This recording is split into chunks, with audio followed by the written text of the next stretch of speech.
कहानी मेरी जुबानी, मेरी कहानी मेरी जुबानी, मेरी कहानी मेरी जुबानी, मेरी कहानी मेरी जुबानी। मेरी कहानी मेरी जुबानी, एक अनोखा रेडियो शो जहां दुनिया भर के प्रतिभाशाली भारतीय खुद सुनाते हैं अपने संघर्ष, अपनी सफलता और अपने सपनों की कहानियां उन्हीं की जुबानी। प्रेरणादायक, दिल को छू जाने वाली असली कहानियां। हर एपिसोड में एक नया हीरो, एक नई कहानी। तो जुड़िए, सुनिए और महसूस कीजिए मेरी कहानी मेरी जुबानी। नमस्कार मित्रों, मेरी कहानी मेरी जुबानीना एक अन्य एपिसोडમાં આપનું હાર્દિક સ્વાગત છે। આ શૃંખલા એવી પ્રતિભાશાળી વ્યક્તિઓ માટે સમર્પિત છે જેમનું જીવન પોતે જ એક ઉત્તમ પ્રેરક કથા હોય છે। સંઘર્ષોની ધૂંધમાં પણ પોતાની દિશા ન ચૂકનારા અને સફળતાના સૂરજ સુધી પહોંચેલા આવા અજોડ પ્રતિભાવંતો પોતાના આત્મબળે અને આપમેળે આગવા વિજય પથનું નિર્માણ કરે છે। અને એવા જ જીવનયાત્રીઓની દાસ્તાન, એમની વિરલ ગાથા આપ અહીં સાંભળો છો। આજના આપણા અતિથિ એવા જ ઉદાત્ત, અત્યંત સાલસ અને પ્રભાવી વ્યક્તિ છે જેઓ એક વૃદ્ધિશીલ કલમકાર, લોકપ્રિય કટાર લેખક અને રાષ્ટ્રપ્રેમી પત્રકાર છે। નામ છે એમનું શ્રી ભવેન કચ્છી। ભવેન કચ્છીએ તેમની કલમની શાહીથી સનાતન સત્યો અને માનવતાના મૂલ્યોને સુગંધિત કર્યા છે અને જાગૃત પત્રકારત્વ થકી રાષ્ટ્ર તથા સમાજના સજગ પ્રહરી બનીને ઊભા રહ્યા છે। ભવેન કચ્છીએ હંમેશા સોય ખંખેરીને બેઝિઝક લખ્યું છે અને સમાજની સમસ્યાને વાચા આપી છે। પ્રજાના ઉત્પીડન માટે જવાબદારોને એમણે કલમના ઈશારે કઠેડામાં ઊભા કર્યા છે। ગુજરાતી પત્રકારત્વનો ઇતિહાસ લખાશે ત્યારે શ્રી ભવેન કચ્છીનું નામ એમાં બોલ્ડ લેટર્સમાં અચૂક લખાશે। તેઓ માત્ર કોલમિસ્ટ જ નથી, એક સામાજિક ચિંતક, પ્રેરણાદાયી લેખક અને પત્રકારત્વના યુગદ્રષ્ટા છે જેઓ 3 દાયકાથી વધુ સમયથી અખબારના પૃષ્ઠો પર પોતાના વિચારો અને અવલોકનોથી સિસ્ટમને ઢંઢોળે છે।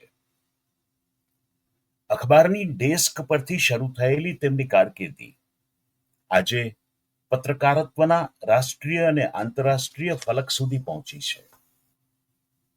યુરોપ, અમેરિકાથી લઈ અને પાકિસ્તાન સુધી 11 દેશોનો તેમનો પત્રકારિતા પ્રવાસ તેમની કલમની તાકાત દર્શાવે છે। હોરાઇઝન અને વિવિધા જેવી તેમની લોકપ્રિય કોલમોએ લાખો વાચકોના દિલમાં આદરભાવ પ્રગટાવ્યો છે।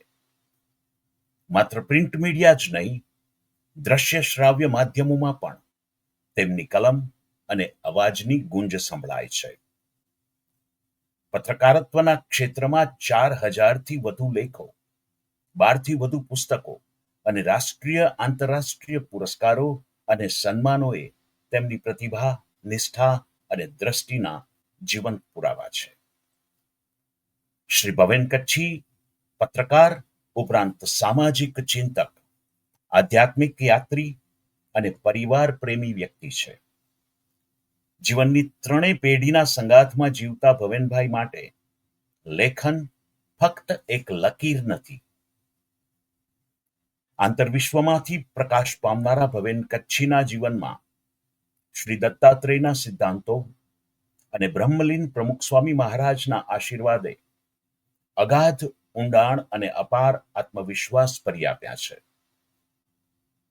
ચાલો મિત્રો, આજે સાંભળીએ તેમની જીવન કહાની, તેમના જ સ્વર અને શબ્દોમાં, મેરી કહાની મેરી જુબાનીના આ વિશેષ અંકમાં. શ્રી ભવેનભાઈ, આપનું સ્વાગત છે. નમસ્કાર વિજયભાઈ. સૌપ્રથમ તો મારો સુંદર પરિચય, એટલે કદાચ મને પણ આ બધું કાર્ય કરવાનું, પ્રદાન કરવાની પ્રેરણા મળે તે રીતે તમે મારો પરિચય આપ્યો છે. અને તમારા અવાજનો જે જાદુ છે એ મને આપણા દર્શકોને કહેવા દો કે 3 દાયકા કરતા પણ વધુ સમય પહેલા દૂરદર્શન પર વિજયભાઈ અમદાવાદમાં જે પ્રાદેશિક પ્રસારણ થાય તેમાં બહુ ઓછા, સામાન્ય રીતે આપણે કોઈ સિરિયલની કે કોઈ કાર્યક્રમની રાહ જોતા હોઈએ, પણ તે વખતે મને યાદ છે કે અમે તો થોડા આના કરતા ઘણા યંગર હતા, પણ એ વખતે મને યાદ છે કે દર્શકો વિજયભાઈના અવાજમાં દૂરદર્શનના ગુજરાતીના સમાચાર સાંભળવા માટેનો ઇંતજાર કરતા હોય. એટલે આવા ન્યૂઝ રીડર ને સાથે આટલા દાયકાઓ પછી ત્યારે પણ અમારો પરિચય હતો, પણ આ રીતે અમે આ દાયકાઓ પછી મળીએ છીએ તો કદાચ એક વિશિષ્ટ યોગ તરીકે જોઉં છું. એટલે વિજયભાઈ ને તો ખાસ અમે દિલથી વર્ષોથી, હું એકલો નહીં પણ મીડિયા સાથે સંકળાયેલા લગભગ તમામ લોકો ગુજરાતમાં જે છે તેઓ વિજયભાઈને ખૂબ આદરપૂર્વક જાણે છે, અને હજી પણ તેઓએ આટલા વર્ષો સુધી પણ બધા જોડે સંપર્ક સેતુ જાળવી રાખ્યો છે. એટલે વિજયભાઈ મારી સાથે વાત કરે એટલે મને આજે એવું લાગશે કોઈ ઇન્ટરવ્યુ કે એવું મને નહીં લાગે, પણ કોઈ મિત્ર જોડે એમને પાછળ બેકગ્રાઉન્ડમાં પણ આપણને મજાનું ઘર દેખાય છે, અને હું એમની સાથે વાતો કરું છું ને બધું થોડું મારા વિશે પૂછે છે, વાત કરે છે, એમ ગોષ્ઠી તરીકે મને લાગશે. પારિવારિક કંઈક મિલન હોય એમ આપણે મળ્યા છીએ અને મળીશું, વાત કરીશું આગામી 1 કલાક માટે.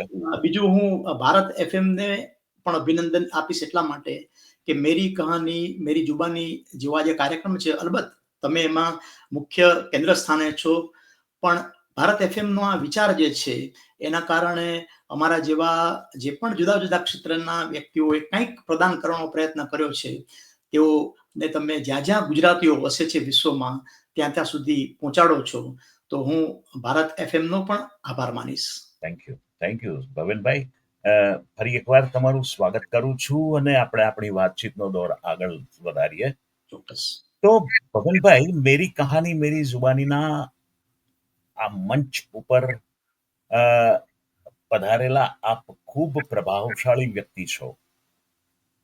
આપની જિંદગી એક પ્રભાવશાળી કહાનીથી, એક ખૂબસૂરત વાર્તાથી કમ નથી, અને ગુજરાતી પત્રકારત્વનું આપ એક બહુ જાણીતું નામ, આગળ પડતું નામ, મોટું નામ, અને આપ એક અવિશ્રાંત વાચન પ્રેમી લેખક અને પત્રકાર. એક અર્થમાં હું એમ કહું કે જનહિતના આપ પ્રહરી છો. આ દીર્ઘ યાત્રા, સફળ યાત્રાની વાર્તાના આપ સફળ નાયક છો, અને આપના જીવનની ગતિવિધિઓ વિશે મને, મારા શ્રોતાઓને, દર્શકોને જાણવાની આતુરતા છે. તો ભવેનભાઈ, આપણે શરૂઆત કરીએ તમારી પ્રારંભિક જિંદગીથી, શરૂઆતના જીવનથી. તમારો જન્મ, તમારું પરિવાર, તમારું શિક્ષણ, પ્રાથમિક શિક્ષણ, શાળાકીય શિક્ષણ, અને પછી કોલેજનો આપનો કાળ, એ બધા વિશે વાત કરો. વિજયભાઈ, મારો જન્મ 1961માં જુનાગઢમાં થયો. એટલે ભવેન કચ્છી અટક છે, એટલે મોટાભાગના કદાચ ઘણા એવું માનતા હોય ને એવો મને મારા કચ્છના વિસ્તારમાંથી પણ કોમ્પ્લિમેન્ટ્સ મળતા હોય કચ્છી તરીકે. એટલે આમ તો બધા જ પ્રાંત માટેને આપણને સમાન આદર છે, છતાં પણ મારે એ કહેવું જોઈએ કે હું કચ્છનો એક કચ્છી નથી, પણ જુનાગઢમાં વડનગરા નાગર જે એક નાગરો, હા, તો એમાં કચ્છી અટક છે, એટલે હું કચ્છી છું, ભવેન કચ્છી. અને મેં ઓકે. કહ્યું એમ મારો જન્મ જુનાગઢમાં થયો હતો. મારા પિતાશ્રી સનતભાઈ કચ્છી, તેઓ ગુજરાત સરકારના સહકારી વિભાગમાં ઓડિટર તરીકે કાર્યરત હતા. અને મારા માતુશ્રી ઉષાબેન, કે જેઓની આખી હું આગળ વાત કરીશ ત્યારે તમને એવું લાગશે કે એક આખી આની સ્ક્રિપ્ટ આધારે તો કોઈક સરસ પ્રેરણાત્મક નાનકડી ફિલ્મ બની શકે, એવા ઉષાબેન, તેઓ પણ અત્યારે હયાત નથી. એ વખતે મારો જન્મ, અને મારા કરતા મોટો ભાઈ નોમિત, જે મારા કરતા 2 વર્ષ 2 મહિના મોટો છે, અને મારા કરતા નાની બેન જલ્પા, એ મારા કરતા 5 વર્ષ નાની છે. આમ અમે 2 ભાઈ, 1 બેન, અને મમ્મી પપ્પા એમ જુનાગઢમાં રહીએ. હવે આમ તો તમે બધા જાણો જ છો કે ઇવન તમામ એ વખતના જે પણ બાળકો હતા, તેઓને માટે ઘરમાં તેમના વાલીઓ એટલે કે માતા પિતા બાળ સામાયિક લાવતા હોય. એટલે મારે ઘેર પણ તે રીતે ઝગમગ, બાલ સંદેશ એ તો આવતા જ, પણ પિતાશ્રી પોતે ખૂબ વાંચનના શોખીન હતા. એટલે જુનાગઢમાં આઝાદ ચોકની લાઇબ્રેરીમાં પણ તેઓ મેમ્બર હતા. અને સર્ક્યુલેટિંગ લાઇબ્રેરી જે હોય કે જેમાં પહેલાના વખતમાં એવું હતું કે દર મહિને અમુક ભાડું આપવાનું, અને ભાડેથી મેગેઝિન્સ ને બધું મેળવાતું. અત્યારે તો આ પ્રિન્ટ મીડિયાના જમાના, અરે ડિજિટલ મીડિયાના જે બધા લોકો છે તેમને આશ્ચર્ય લાગે કે આવી રીતે પણ બધા સામયિકો મેળવતા હતા. પણ મને અમદાવાદમાં તો મને યાદ છે કે એક બસ હતી, અને એ બસની અંદર પુસ્તકો લઈને ફરતું લાઇબ્રેરી હતી, મોબાઈલ લાઇબ્રેરી. યસ, બરાબર. અને એમાં તમે મેમ્બર હો એટલે અમુક સ્ટેશન ઉપર આવીને લાઇબ્રેરી ઊભી રહે, તમારે એમાંથી પુસ્તકો લેવાના, પછી વાંચીને અઠવાડિયા 10 દિવસ પછી ફરીનો એનો જ્યારે ટર્ન હોય ત્યારે આવે, એટલે એમાં તમારે પુસ્તકો પાછા મૂકવાના. એટલે આવી પણ એક વ્યવસ્થા અમદાવાદમાં ભૂતકાળમાં હતી, એ મને યાદ છે. બરાબર છે.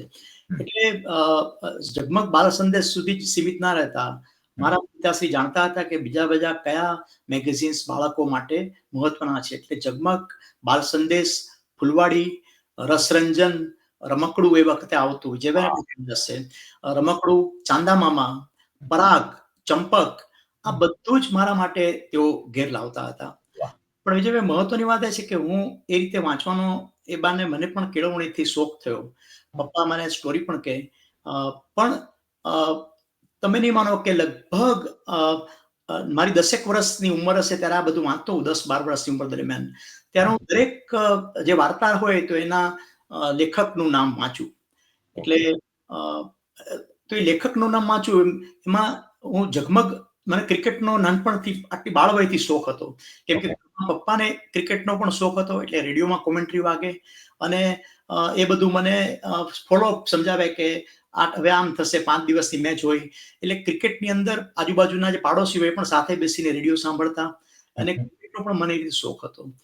પણ એ વખતે ક્રિકેટનું કોઈ આ રીતનું સોર્સિસ ના હોય વાંચનના ને એના. એટલે ઝગમગમાં કુમારપાળ દેસાઈની રમત જગતની કોલમ આવતી હતી. એટલે હું બધું વાંચું, બાળ વાર્તાઓ પણ વાંચું, એના લેખકોના વાંચું, પણ એ ઝગમગમાં જે બાળ લેખકમાં રમતની કોલમ આવતી હતી એનું વાંચું. એટલે મને પણ એમ થાય કે મારે માત્ર વાચક નથી બની રહ્યું, મારે પણ આગળ જતા કંઈક લખવું છે. મને પાયામાં જ્યારથી હું લેખકોના નામ વાંચતો ત્યારથી થયું કે હું માત્ર વાચક નથી, પણ મારે આગળ જતા લખવું છે કંઈક. એટલે પપ્પાને મેં વાત કરી કે પપ્પા, હું આગળ જતા કંઈક આમાંથી મને જે પણ વિચાર આવે એ લખું. એટલે મને કે ચોક્કસ લખ, આગળ જતા શું કામ, અત્યારથી જ તું પોસ્ટકાર્ડ લખ. એટલે મેં પોસ્ટકાર્ડમાં શું કરવાનું, એટલે એ વખતે પ્રશ્નોત્તરી આવતી હોય, જ્ઞાનની પ્રશ્નોત્તરી આવતી હોય, રમત જગતની પ્રશ્નોત્તરી આવતી હોય. પપ્પા મને કે તને જે પણ કુતૂહલ હોય તે પ્રશ્ન તું લખ, અને આપણે પોસ્ટ કરી દઈશું એના એડ્રેસ ઉપર. આ રીતે 25-35 પોસ્ટકાર્ડ કરું ત્યારે એકાદ બેનમાં નામ આવતું થયું. 12-13 વર્ષની ઉંમરે મારો કોઈ પ્રશ્ન હોય, નીચે ભવેન કચ્છી લખેલું હોય, જુનાગઢ લખેલું હોય, તો મને એકદમ રોમાંચ થવા માંડ્યો. એટલે નામનો હું મોની રીતે નથી કહેતો, પણ એક પ્રકારની અંદરથી સ્વાભાવિક છે. એ બાળ મનની જે બધી જે ઉત્કંઠાઓ છે, અને તમારું જે નામ છપાય છાપામાં, એટલે એનો આનંદ જ કંઈક. તો એ વખતે ખાસ કહેવાનું કારણ એ છે કે મોટા ભાગના અથવા ઘણા જે બધા છે તેઓએ પોતાના બાળપણની અંદર, કિશોરાવસ્થામાં ચોક્કસ બાળ સામાયિક વાંચ્યા હોય, પણ હું એ વાચક માત્ર નહોતો, પણ એ વખતે કોઈને ના વિચાર એવો વિચાર મને બીજ રોપાયું કે મારે આ રીતે લખવું છે. અને એ રીતે આઝાદ ચોક લાઇબ્રેરીમાં બધી પુસ્તકો ને એ બધું પાયાનું થયું. પપ્પા એટલા બધા મને મિત્ર જેમ રહેતા હતા અને એ એટલા બધા મને જ્ઞાન અને કેળવણી ગમત સાથે આપી દેતા, મને ખબર ના રહેતી કે 1969માં હું 8 વર્ષનો હતો ત્યારે એપોલો યાન જે અમેરિકાએ ચંદ્ર ઉપર મોકલ્યું, તો એ એમની કોમેન્ટ્રી એમણે વોઇસ ઓફ અમેરિકા રેડિયો ઉપરથી પકડે. એને પોતાને પણ એટલું જાણવાની ઈચ્છા અને મને કે તને સમજાય કે ના સમજાય, પણ તું આ સાંભળ. તેમાં બધું કોમેન્ટ્રીમાં જે રીતે ટોન આવતો હોય, જે બોલતા હોય, એ બધું જ હું સાંભળું. પછી એ બાબતમાં મને થોડી માહિતી પણ આપે. તો એ વાતમાં બધી ચર્ચા કરતા ઘણું બધું મને માહિતી જ્ઞાન પીરસી દેતા. મને પોતાને એવી ખબર નથી પડતી કે આ મને કંઈક કેળવણી આપી રહ્યા છે. બહુ સહજ રીતે ઘરની અંદર જ એ રીતનું વાતાવરણ મારા પિતાશ્રીએ રાખેલું. એટલે જુનાગઢની અંદર હું 1961 થી 1973 સુધી રહ્યો, 12 વર્ષ. પછી પપ્પાની વિજયભાઈ ટ્રાન્સફરેબલ જોબ સહકારી વિભાગમાં, એટલે અમારી બદલી ભાવનગર થઈ.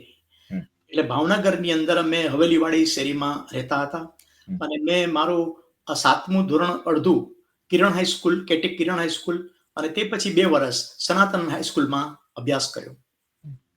પણ એ વર્ષો પણ બહુ મહત્વના હતા, કેમ કે ત્યાં ભાવનગરમાં બાટન લાઇબ્રેરી હતી અને બાટન લાઇબ્રેરીની અંદર પણ અમે પપ્પા મેમ્બર બન્યા અને મારું પણ બાળનું પેલું મેમ્બરશિપ ચાલુ રહે.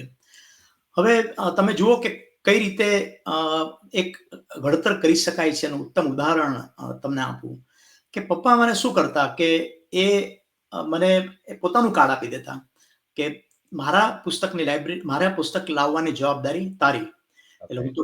એટલે એ બાને હું જુદા જુદા સેક્શન્સના જે બધા લેખકો આપણા હોય એ લેખકોના નામથી અને પુસ્તકથી પરિચયમાં લગભગ 13-14 વર્ષની ઉંમરે જ આવી ગયો એવું તમે કહી શકો. એટલે રમણલાલ વસંતલાલ દેસાઈનું પુસ્તક હોય, પછી ઇતિહાસનું હોય તો કનૈયાલાલ મુનશીનું હોય, રહસ્ય કથા હોય તો એ જમાનામાં કનુ ભગદેવની એવી પોકેટ બુક્સ આવતી, એ પણ કોઈ વાર અમે લાવતા હતા. હરકિશન મહેતા પીળા રૂમાલની ગાંઠ એ પુસ્તક હોય. કોઈ નવલકથા, વિઠ્ઠલ પંડ્યાની નવલકથા મને યાદ છે કે એ વખતે બહુ આવતી. મારો કહેવાનો આશય એ છે કે મને પુસ્તકો અને કે આ કેટેગરીમાં લાવવાના અને એ રીતે હું એ વિભાગમાં પણ જતો થયો અને મારા બાળક પુસ્તક તો બરાબર જ છે. પણ આમાં વિજયભાઈ એવું થયું કે ભાવનગરમાં આ રીતે મારું એક સરસ મજાનો ટ્રેક ઉપર ચાલી રહ્યો હતો. ત્યાં મારા ફાધરને આમ થોડી તમાકુ ખાવાની આદત હતી. એટલે આમ આપણા કાર્યક્રમ દ્વારા હું એ મેસેજ પણ પરોક્ષ રીતે આપી શકું કે એ કઈ રીતે સારું નથી. એટલે એમને તમાકુ ખાવાની આદત હતી અને અત્યાર જેવી જે સારવારની કે અમુક મેડિસિન્સ કે પિલ્સ આવી ગઈ છે એવી પેલી હતી પણ નહીં. એટલે તો મારા ફાધરને અલ્સરની ટેવ અને ડિસ્ટ્રિક્ટમાં ઓડિટ માટે ફરતા હતા નજીકના ગામડાઓમાં.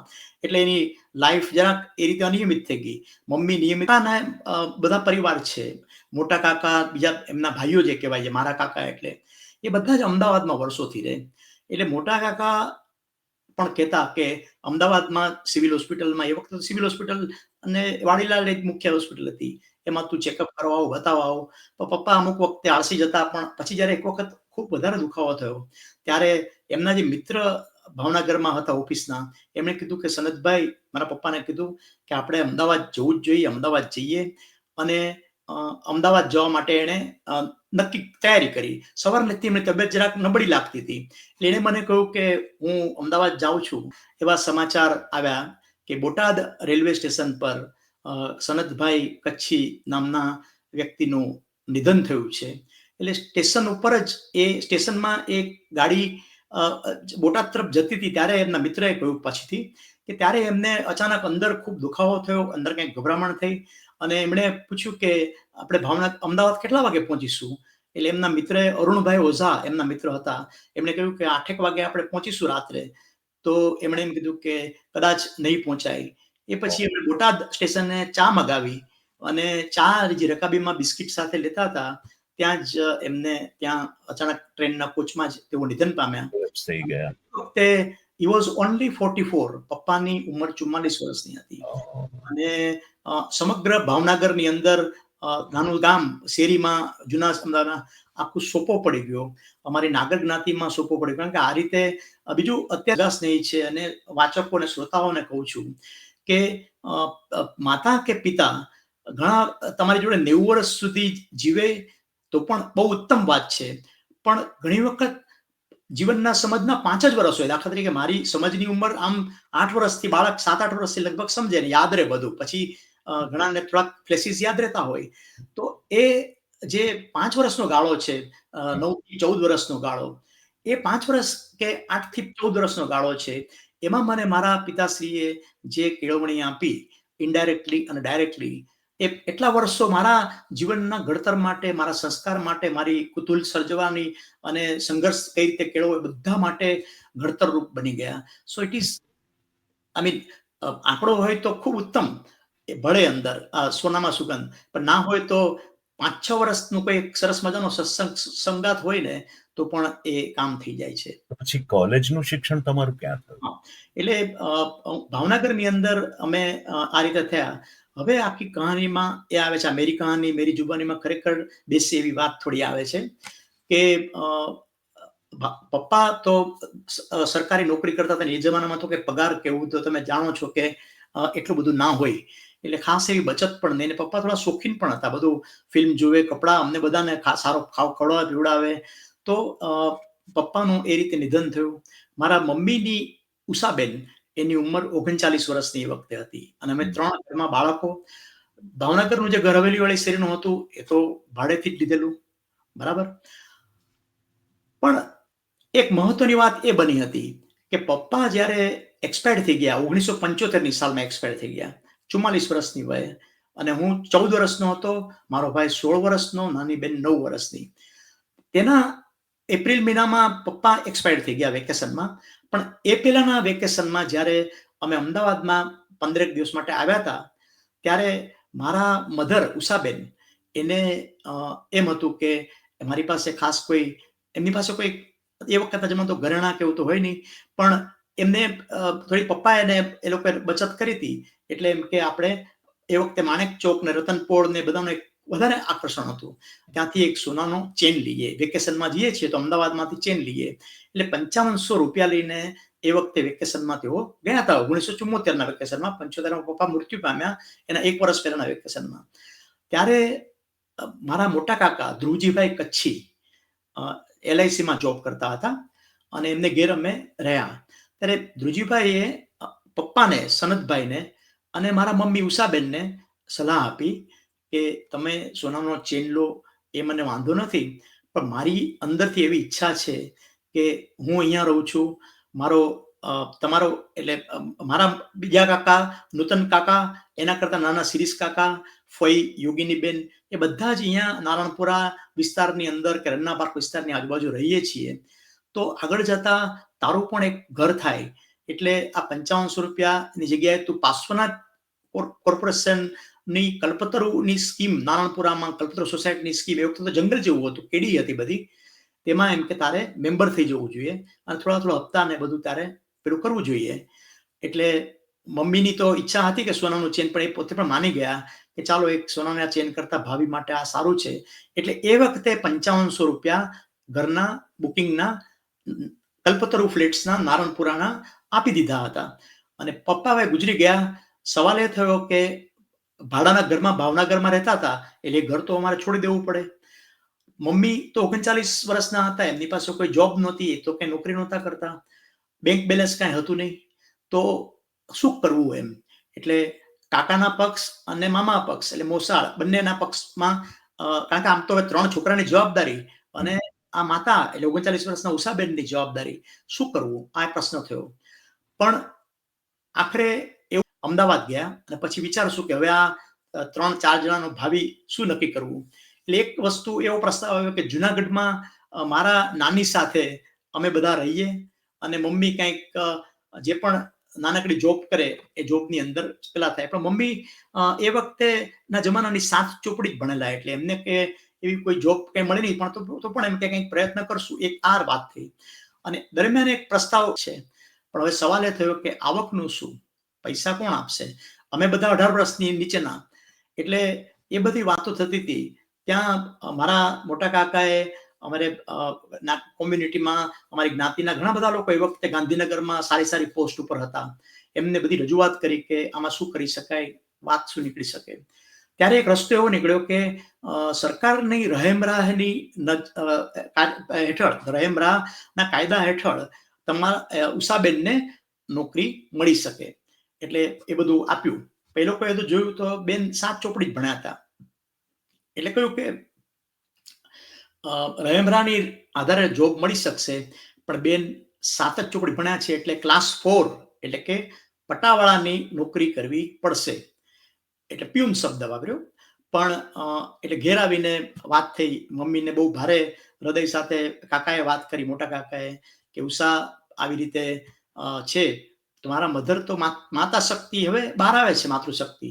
એ કે ના, હું તમે કહો છો એમને તો કઈ ખબર નહીં કે ક્લાસ 4, 3, 2, 1 શું હોય.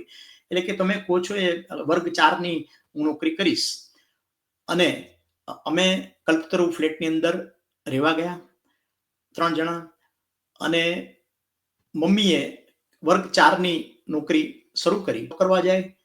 અને પહેલી વખત તમે વિચારો કે એપ્રિલ મહિનામાં જે હસી ખુશીથી જીવન જીવે છે, અને જૂન મહિનાની અંદર, જુલાઈ મહિનાની અંદર તો આવા ઝંઝાવાત વચ્ચે એ જ્યાં કોઈ કલ્પના જ ના કરી હોય, જ્યાં અમદાવાદના શહેરને સાચા અર્થમાં જોયું નથી, પુરુષ પ્રધાન સમાજ એ વખતનો જોયો નથી, ત્યાં એ જોબ કરવા જાય આવે છે. પણ સરકારે એક શરત મૂકી હતી કે જો બેન એસએસસી પરીક્ષા 2 વર્ષમાં પાસ કરી દેશે તો અમે એમને વર્ગ 3માં લેશું. એટલે મારા મધરે સંકલ્પ કર્યો કે હું નોકરી કરતા વર્ગ 3માં આવીશ. એટલે રોજ સવારે એ રાંધવાનું બનાવે, અડધો પોણો કલાક વાંચે, રાતના આવી અને પાછું રાંધે. અને બીજું ટાઈપનો વિષય એમણે એટલા માટે રાખ્યો કે એક વિષય વાંચવાનો ઓછો પડે, એટલે મેટ્રિકની અંદર મેં ટાઈપનો વિષય રાખ્યો, ટાઈપિંગ. એટલે અંકુરમાં 45 મિનિટ ટાઈપિંગ કરે, ઘેર આવે, રાતના પછી વાંચે. અને તમને સૌથી વધારે જરાક આશ્ચર્ય સાથે આનંદ થશે કે સંઘર્ષ કેવી વસ્તુ છે કે મારા મમ્મી મેટ્રિકની પરીક્ષાની તૈયારી કરે અને હું એ વખતે મેટ્રિકમાં 10મા ધોરણમાં હતો. એટલે અમે બંને સાથે મેટ્રિકની પરીક્ષા આપી છે વિજયભાઈ. અને મારા મમ્મી પહેલી ટ્રાયલમાં પાસ ના થયા તો બીજી ટ્રાયલ આપી, અને બીજી ટ્રાયલમાં તેઓ પાસ થયા, ઉત્તીર્ણ થયા. આજે જ્યારે સામાન્ય યુવા એવા એવી ગરમીમાં હું ત્યાં એકવાર ગયો હતો, ત્યારે મને એમ થયું કે મારા મમ્મી આમાં જોબ કરે છે. અને ચારે બાજુ બધા જેન્ટ્સ, પણ બધા સારા એટલા હતા વિજયભાઈ, એ લોકોએ જ્યારે મમ્મી ક્લાસ 4માં જોબ કરતા હતા ત્યારે પણ એમ કીધું કે બેન, તમને અમે પાણી લેવાનું કે ટેબલ સાફ કરવાનું કે સફાઈનું કામ નહીં આપીએ, તમારે ખાલી ઇનવર્ડ અને આઉટવર્ડ રજિસ્ટરમાં નોંધ કરવાની, ટપાલોની ને બધી. એ સારું હતું. મમ્મીનો આત્મસન્માન થોડું લોકોએ ખૂબ સરસ.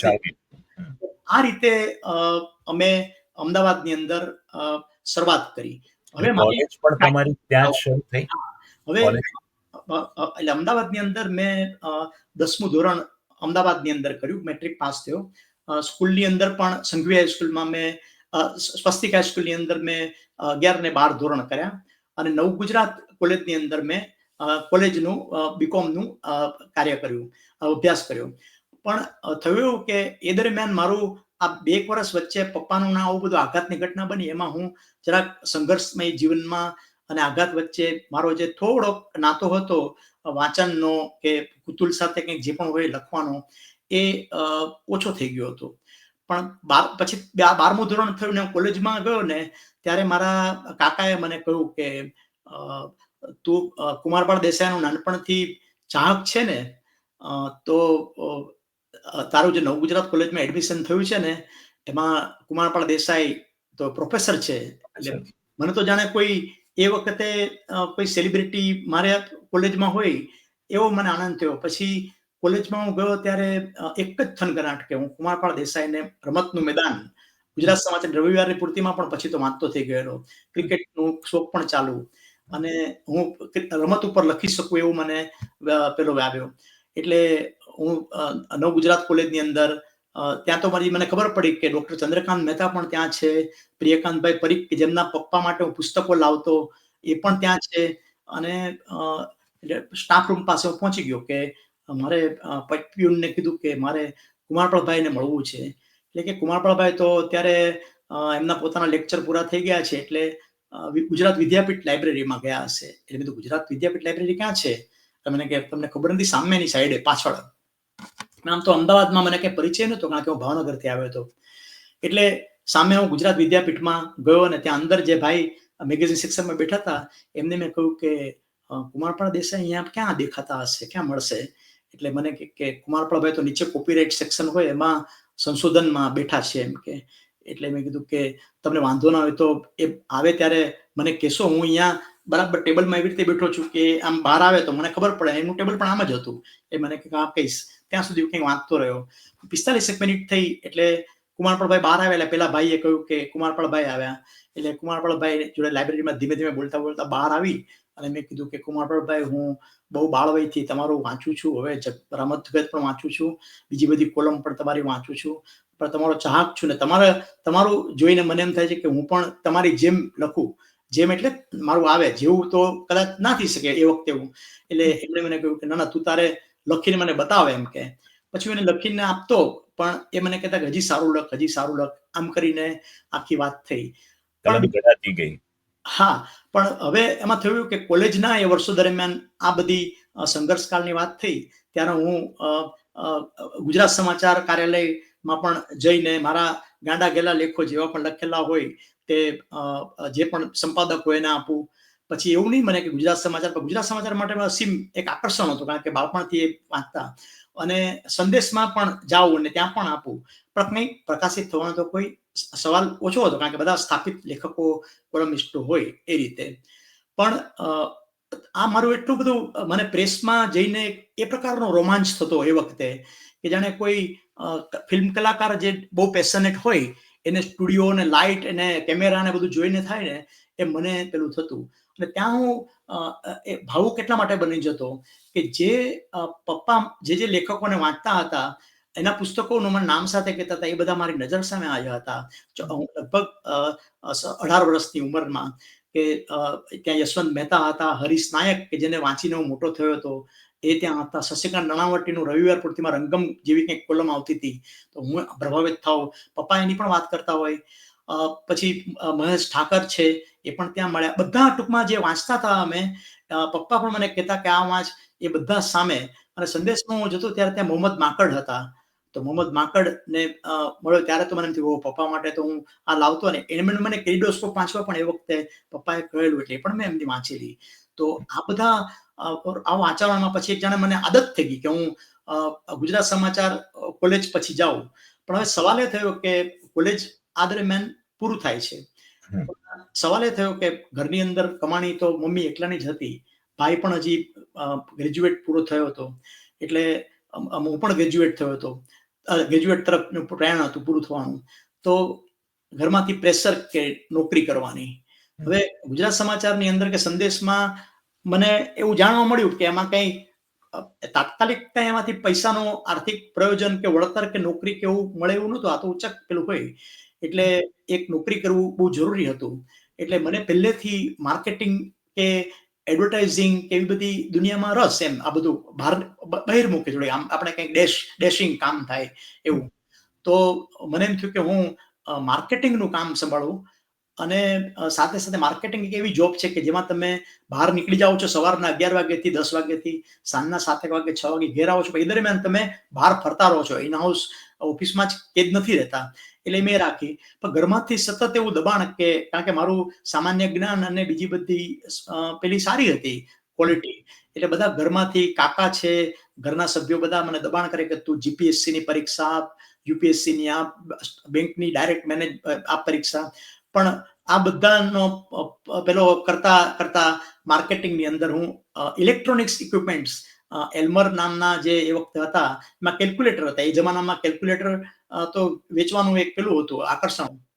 ત્યાં બેસું અને ત્યાં બેસું કોની સાથે?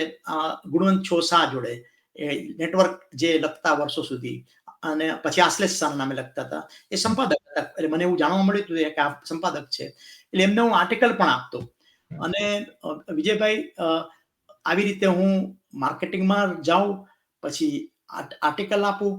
હવે તમને નવાઈ લાગશે કે હું આર્ટિકલની શરૂઆત માટે કોઈએ મને કીધું કે અહીંયા ત્યારે તો મને કોઈ પરિચય પણ નહીં, પણ એમ કે શ્રેયાંશભાઈ શાહ એ ગુજરાત સમાચારના ઓનર એડિટર છે, તમે એમને મળો, આપણને કોઈ એમ જ કે ને.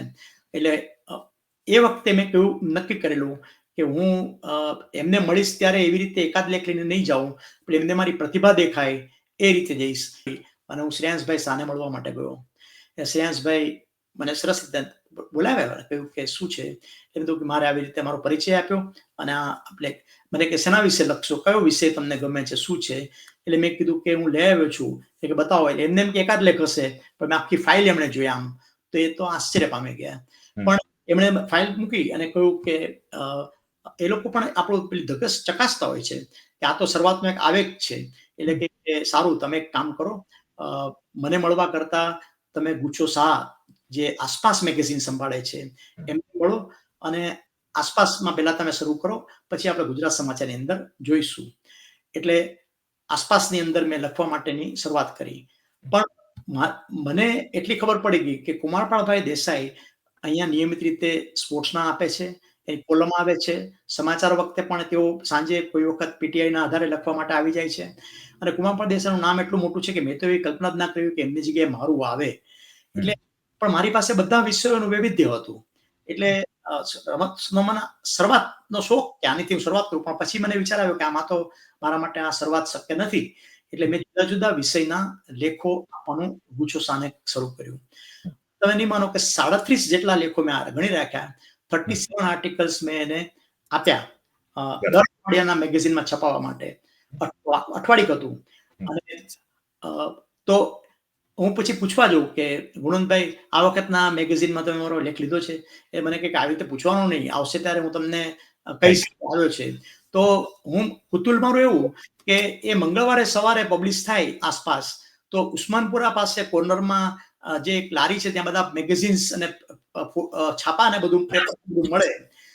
ત્યાં હું કલ્પતરુ સોસાયટી નારણપુરાથી સાયકલ ઉપર દર મંગળવારે આવું, પછી આસપાસ જોઉં, અમારો લેખ ના હોય. પાછો બપોરે ત્યાં જોઉં ને કહું, મને કે તું તારે લખ, એમ કે એવું કંઈક આવશે. કારણ કે બધાની કોલમ ફિક્સ હતી ત્યાં અંદર આસપાસની અંદર. પણ 37 આ રીતે આર્ટિકલ આવ્યા, પણ આવ્યા નહીં. પણ હું બપોરના ત્યાં જઈને માર્કેટિંગમાંથી બધા કોલ પતાવી ત્યાં બેઠો.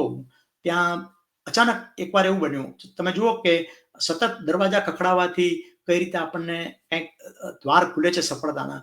એટલે હું ત્યાં બપોરે બેઠો હતો. ત્યાં અચાનક મને તો ખબર પણ નહીં કે ગુજરાત સમાચારના જે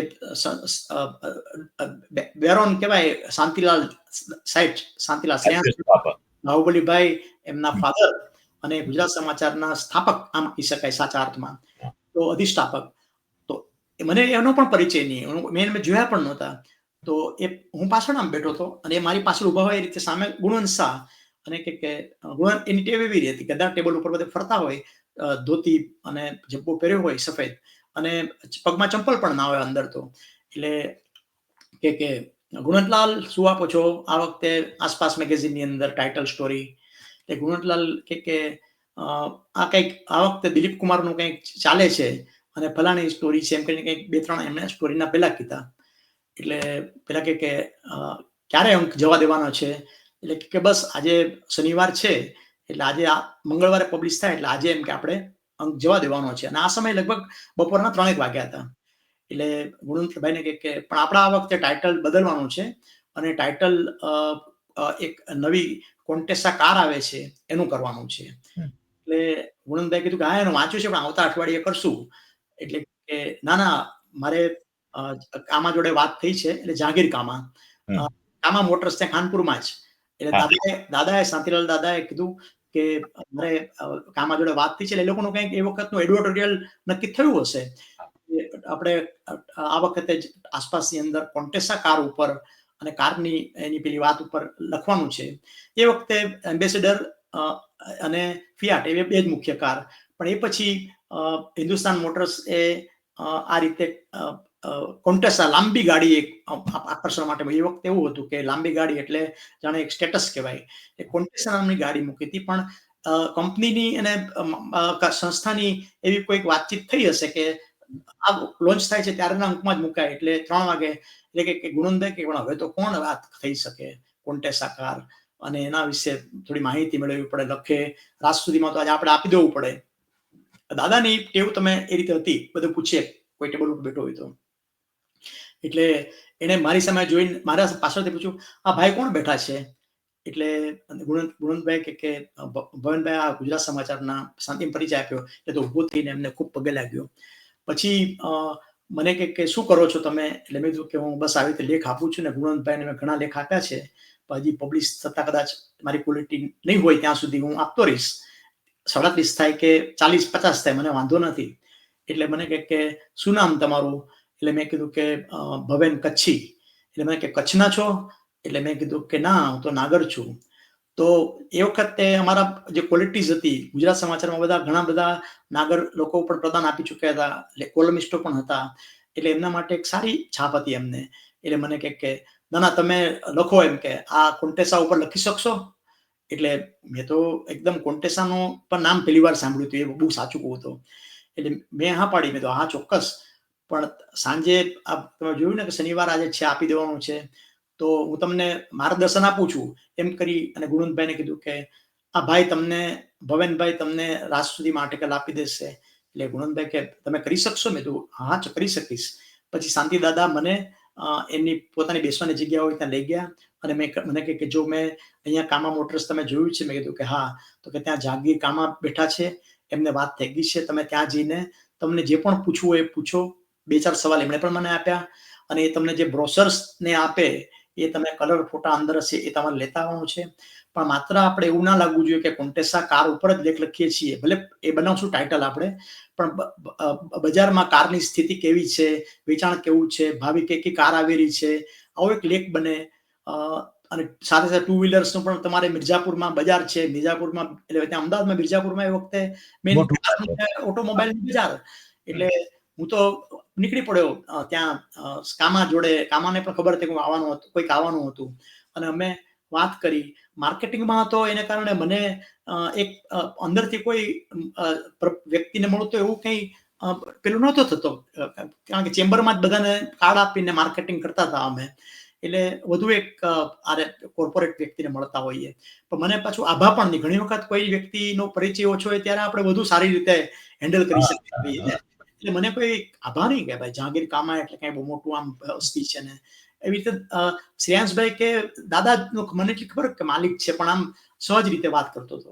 અને બધી એ સ્ટોરી એમને જે વાત કરી તે મિર્ઝાપુરમાં જઈને ઓટોમોબાઈલની બીજી વાત, પછી લાખિયા બ્રધર્સમાં સ્કૂટર, મોટરસાયકલ, એવા બધા જુદા જુદા પેલા કરી માહિતી લઈ, અને હું લગભગ 5-5:30 વાગે ગુજરાત સમાચાર પાછો આવી ગયો. ફાયદો એ રહ્યો કે ગુજરાત સમાચારની એકદમ નજીક, બધું 2 કિલોમીટરમાં જ બધું હતું, પણ માહિતી બધી આવી ગઈ. અને ગુજરાત સમાચારમાં બેસીને જ મેં આર્ટિકલ 8 વાગ્યા સુધીમાં આપી દીધો, 8:30 સુધીમાં. દાદા પણ હતા, એમણે પણ કીધું કે ગુણવંતલાલ હવે જેવો પણ છે એવો મઠારીને તમે જવા દેજો, કારણ કે આપણે આપવાનો છે. એટલે ગુણવંતભાઈ કે ચોક્કસ આપણે કરીએ.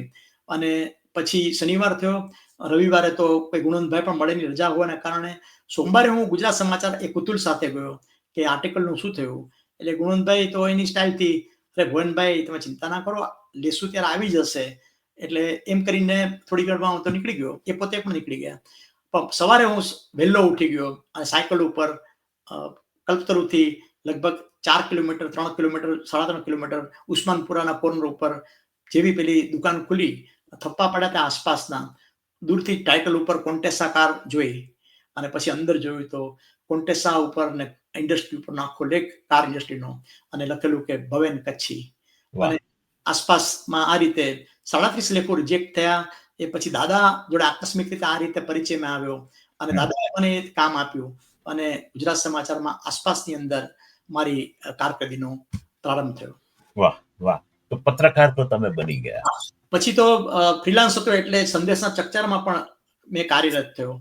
અને પછી તમે પૂછો પછી હું કંઈક આગળ એ બાબતમાં એટલે મારું કહેવું એમ છે કે હવે પત્રકાર તો તમે બની ગયા, તમારું લખાણો પછીથી છપાતા ગયા, અને પછી તમને ક્યારે એમ લાગ્યું કે ના હવે હું એસ્ટાબ્લિશ્ડ પત્રકાર છું? યસ, એટલે એ પહેલા શું થયું કે મને થયું કે હું ગુજરાત સમાચારમાં જોબ કરું અને ઘરના લોકોને પણ કહું કે મને પગાર સાથે નોકરી મળે છે તો હું ગુજરાત સમાચારમાં મને કામ કરવું વધારે ગમશે. એટલે હું સતત મારા આર્ટિકલ્સ આસપાસમાં આવવા માંડ્યા અને આ વાતને 6-8-9 મહિના થઈ ગયા. લેખો નિયમિત આવવા માંડ્યા. સામે ચકચારમાં પણ આવતા. ચકચાર એક આસપાસની સામેનું મેગેઝિન સંદેશવાળાનું, એમાં પણ આપતા. પણ પછી મને ગુણવંતભાઈએ કીધું કે ના, તમે ચકચારમાં આપો તો સારું નહીં લાગે, પણ તમે ગુજરાત સમાચારની અંદર ચાલુ રાખો. એટલે ગુજરાત સમાચાર આસપાસમાં ચાલુ રાખો. એટલે ત્યાં બન્યું એવું કે ગુજરાત સમાચારમાં આમ તો રમતના સમાચારોની મને એ પણ ખબર કે ત્યાં દેવેન્દ્ર પટેલ થી માંડીને જયવર્ધનભાઈ ને બધા જે સ્ટારવર્ડ્સ ઓફ રિપોર્ટર્સ હતા જુદા જુદા બીટની અંદર. જયદેવભાઈ પટેલ ક્રાઇમમાં હતા, દેવેન્દ્રભાઈ હતા, રવિન્દ્રભાઈ હતા. તો આ બધા વચ્ચે મને થયું કે આમાં મારી કોઈ સ્થાન બનશે, પગ જમા અઘરું પડશે. એટલે મેં એવું નક્કી કર્યું કે ગુજરાત સમાચારમાં જો ખૂટતી કડી હોય તો હું ભલે આસપાસમાં બધા જુદા જુદા વિષયના લેખ આપીશ, પણ રમતમાં કોઈ નિયમિત રીતે કુમારપાળ દેસાઈ કોલમ આપતા હતા, પણ રમતના સમાચાર તરીકે સાંજે કોઈ રોજે રોજ બેસે એવું કોઈ આવતું નહોતું. જે થોડા ઘણા ફકરા આવતા હતા એ જયવર્ધનભાઈના સન રાજુભાઈ, એ વખતે રાજુ પટેલ, એ બધું લખે, એમ 4-5 ફકરાને રમતનું હોય તો આપે એ રીતે. પણ એ અમેરિકા જવાના છે એવું નક્કી થયું. એટલે મેં તરત શ્રેયાંશભાઈને કીધું કે સર, રાજુભાઈ હવે અમેરિકા જાય છે તો એમની જગ્યાએ સ્પોર્ટ્સનું જે પણ આપે છે એ હું આપું. એટલે મને કે ચોક્કસ તમે કાલથી એ રીતે જાય છે તો તમે આવી જાઓ. એટલે હું ત્યાં ગયો અને સાંજે બહુ ઉત્સાહ સાથે ઘેર પણ કીધું કે ગુજરાત સમાચારમાં મારી જોબ ચાલુ થશે, થોડા દિવસોમાં હું ઇલેક્ટ્રોનિક્સનું છોડી દઈશ. અને હું ગુજરાત સમાચારમાં સાંજે 4-5 વાગે ટેબલ ઉપર ગયો. ત્યાં તો મારા સોલા દુઃખ વચ્ચે જગદીશ બિનીવાલે બેઠા હતા કે જેઓ બીજા ખૂબ જ જાણીતું એ વખતનું નામ, અને જગદીશભાઈ બેઠા હતા. એટલે હું તરત શ્રેયાંશભાઈ પાસે ગયો કે શ્રેયાંશભાઈ, તમે કહેતા હતા પણ અહીંયા તો જગદીશ બિનીવાલે બેઠા છે. એટલે કે હા ભવેનભાઈ, તમારું વાત સાચી, તમે હજી ખૂબ યંગ છો, તો મારી એવી ઈચ્છા છે કે જગદીશભાઈ જોડે તમે પણ કામ કરો અને તમારું ઘડતર પણ થાય.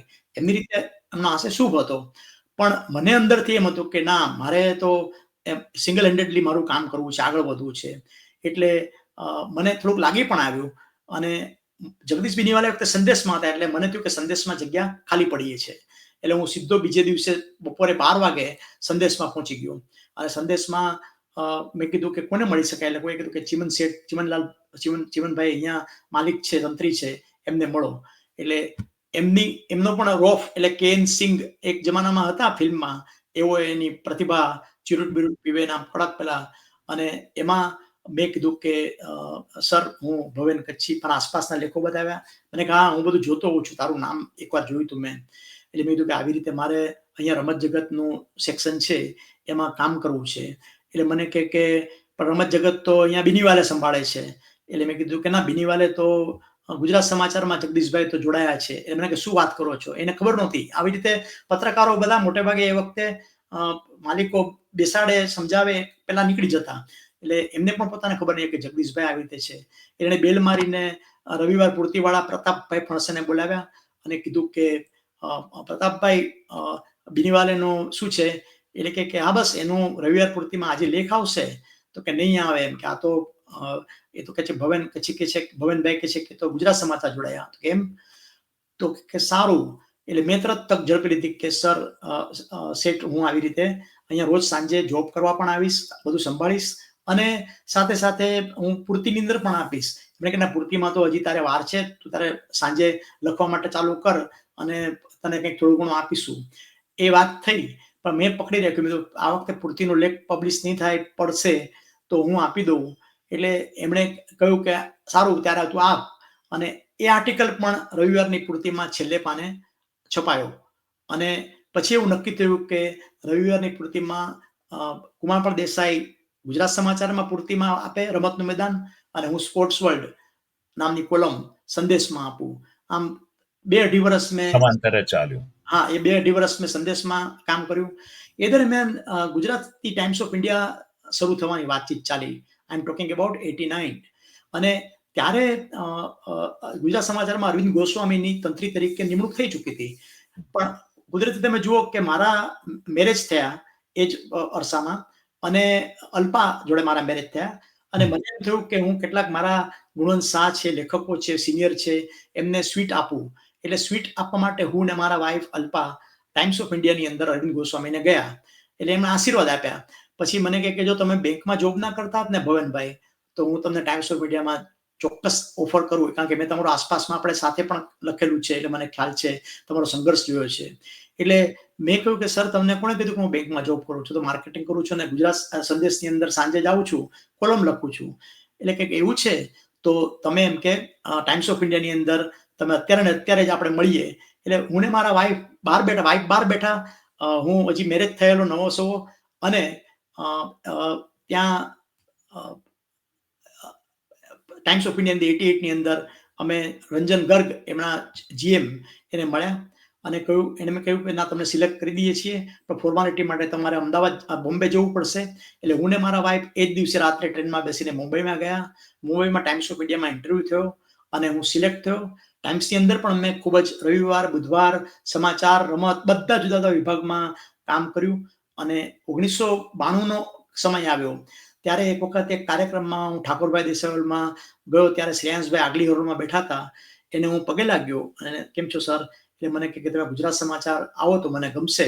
તો આ રીતે 1992 થી મેં શરૂઆત કરી અને એમાં રિપોર્ટિંગ પણ મેં કર્યું છે, સ્પોર્ટ્સમાં પણ કર્યું.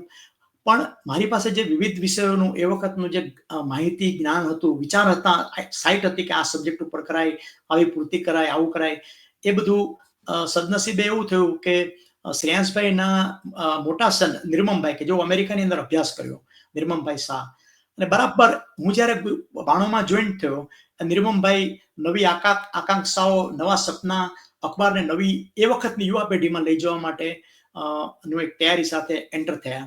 શ્રેયાંશભાઈ મને કહ્યું કે તમે મને ઓછું મળશો તો પણ ચાલશે, નિર્મમ હવે પેપરની સાથે આગળ વધે છે અને તમે બધા વધતા ઓછા અંશે એક યંગ જનરેશન છે, મારા કરતા નાના નિર્મમભાઈ, પણ તો એ નિર્મમભાઈ સાથે રહીને નિર્મમભાઈ એમને બધી છૂટ આપેલી શ્રેયાંશભાઈએ.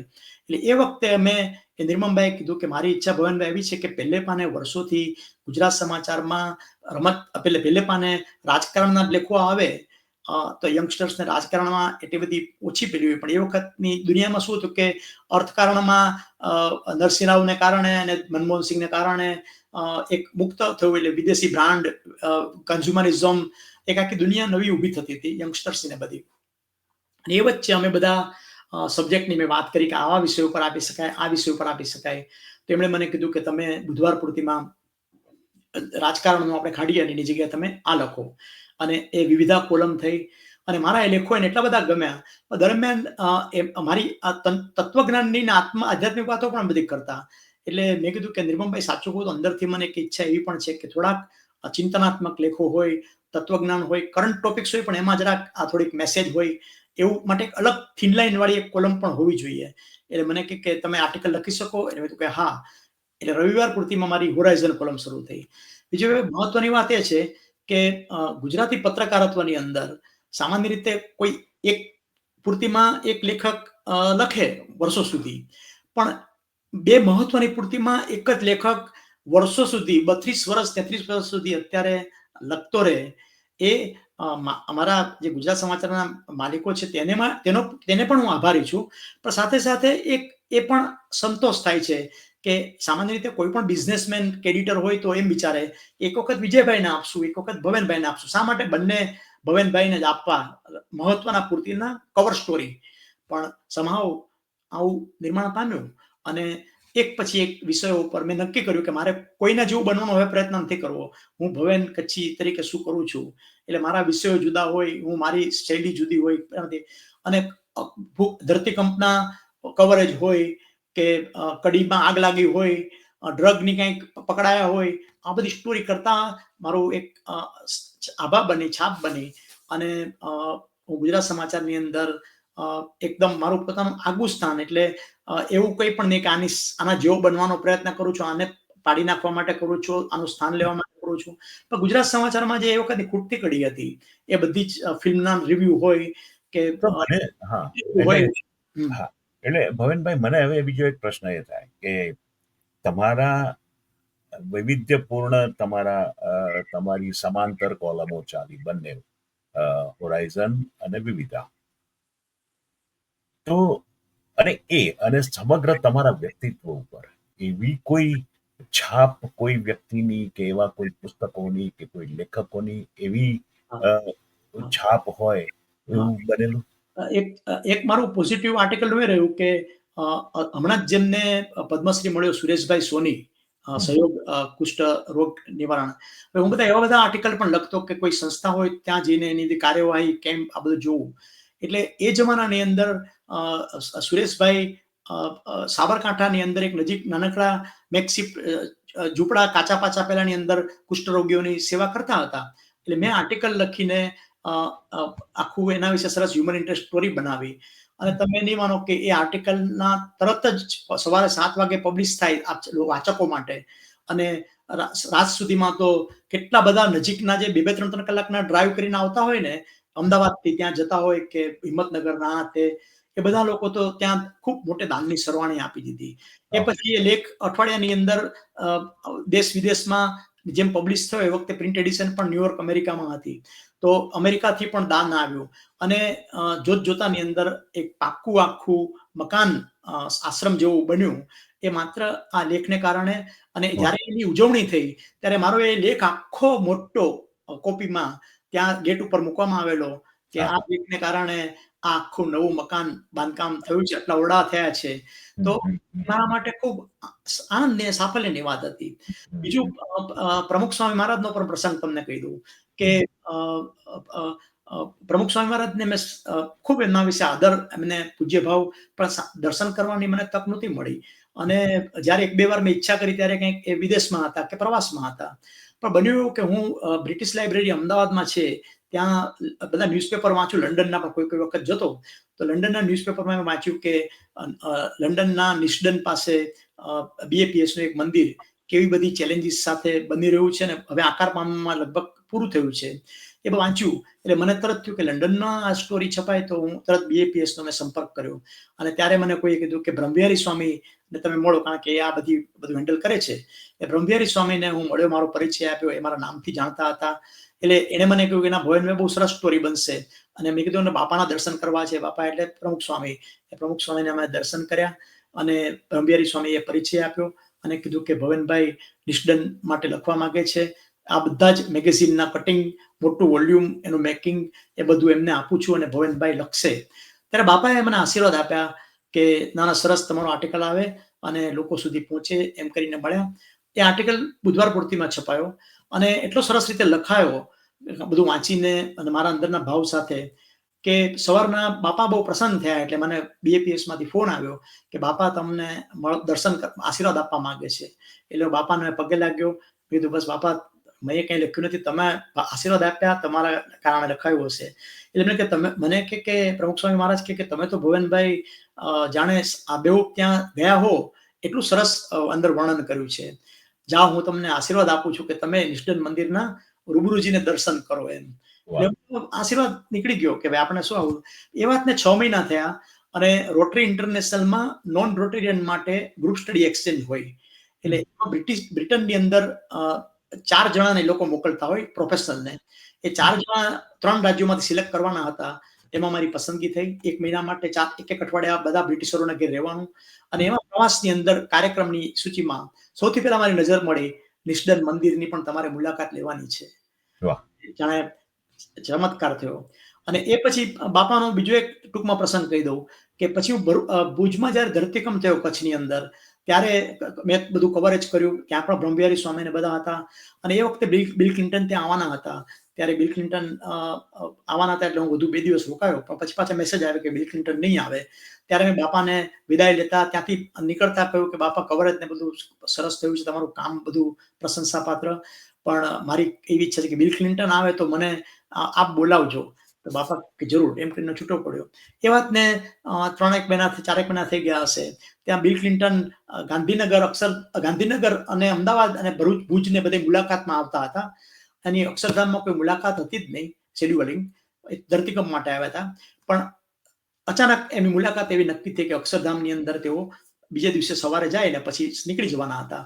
તો રાતના FBI ની એ લોકોની જે ગુપ્ત સંસ્થાની સિક્યુરિટી ટીમ હોય એ રાતના 11:30 પોણા 12 વાગે BAPS શાહીબાગ મંદિરમાં ગઈ અને એ લોકોએ કીધું કે આવતીકાલે સવારે તમારા પ્રસ્તાવને અમે માન આપીએ છીએ, આવતીકાલે સવારે આવશો. કોઈ સિવિલિયન વ્યક્તિ નહીં હોય, કોઈ મીડિયા નહીં હોય, માત્ર તમારા જે 5 કે 7 સંત હોય, IB ના ઓફિસર હોય, એની તમે યાદી લખાવી આપો એટલે જ અમે પરમિશન આપીશું. એટલે બધાના 15 જણાના નામ સંતો અને થોડા બીજું કોઈ, અને જાહેર કાર્યક્રમ નહીં, કોઈ મીડિયા નહીં, કોઈને ખબર પણ નહીં. લગભગ 12 વાગ્યા હતા અને પેલા લોકોએ લિસ્ટ બનાવ્યું હતું ક્લિન્ટનની ટીમે. ત્યાં પ્રમુખ સ્વામી બાપાએ કીધું કે બ્રહ્મવિહારી સ્વામીને કે આપણે એક નામ ઉમેરવું પડશે. એટલે બ્રહ્મવિહારી સ્વામી ઇંગ્લિશમાં ઇન્ટરપ્રેટર હતા. એટલે એમણે કીધું કે એમણે આ લોકોને કહ્યું કે બાપા says that one more person will come. એટલે કે નો નોટ પોસિબલ, આમ તેમ બધું થયું. પછી બાપાએ બ્રહ્મવિહારી સ્વામી કીધું કે બાપા કોને માટે તમે પૂછો? એટલે કે આપણે ભુજમાં ભવેનભાઈને મેં પ્રોમિસ આપેલું, વચન આપ્યું છે કે ક્લિન્ટન આવે તો હું યાદ કરીશ. તમે જુઓ કેવી વાત કહેવાય કે એ વખતે આટલા મહિનાઓ પહેલાની વાત. એક આટલા તો સામાન્ય, આમ તો પત્રકારો તો બધા કેટલા બધા હોય એમની રીતે તો એમણે પેલા લોકો ના પાડી, હા પાડી, છતાં બાપાના આગ્રહથી મારું નામ રાતના 12 વાગે 12:15 વાગે બ્રહ્મવિહારી સ્વામીનો મારી પર ફોન આવ્યો કે ભવનભાઈ સવારે તમે શાહીબાગ મંદિર પહોંચી જજો, અમારી ગાડીની અંદર તમને ત્યાં લઈ જશું. ક્લિન્ટને આખું અક્ષરધામ ફરતા જોયું. એમાં 10-15, આજે પણ તમે ગૂગલમાં સર્ચ કરશો, એ વખતે તમારા વાળ ને બધું સારું હતું, એટલે કોઈ ફોટો તમને મળશે કે જેમાં બધા જ સ્વામી સાથે અમે અક્ષરધામ જોઈએ છીએ. તો આ રીતે પેલું થયું. અને રંગઅવધૂત દત્તાત્રેય ભગવાન સાથે પણ ખૂબ પ્રેરિત રહ્યો. અને રંગઅવધૂત મહારાજ, બાલ અવધૂત મહારાજ કે જેનો માત્રમાં આશ્રમ છે અમદાવાદ ખેડા પાસે, તેમણે મને ઉપદેશથી વર્તન અને વાતોની અંદર એટલી બધી સરસ મને હિન્ટ આપતા ઘડતર કર્યું કે આજે પણ આ બધા લોકોની અવિરત કૃપા હું અનુભવું છું. ધરતીકંપના પણ મેં સરસ મજાના કવરેજ કર્યા.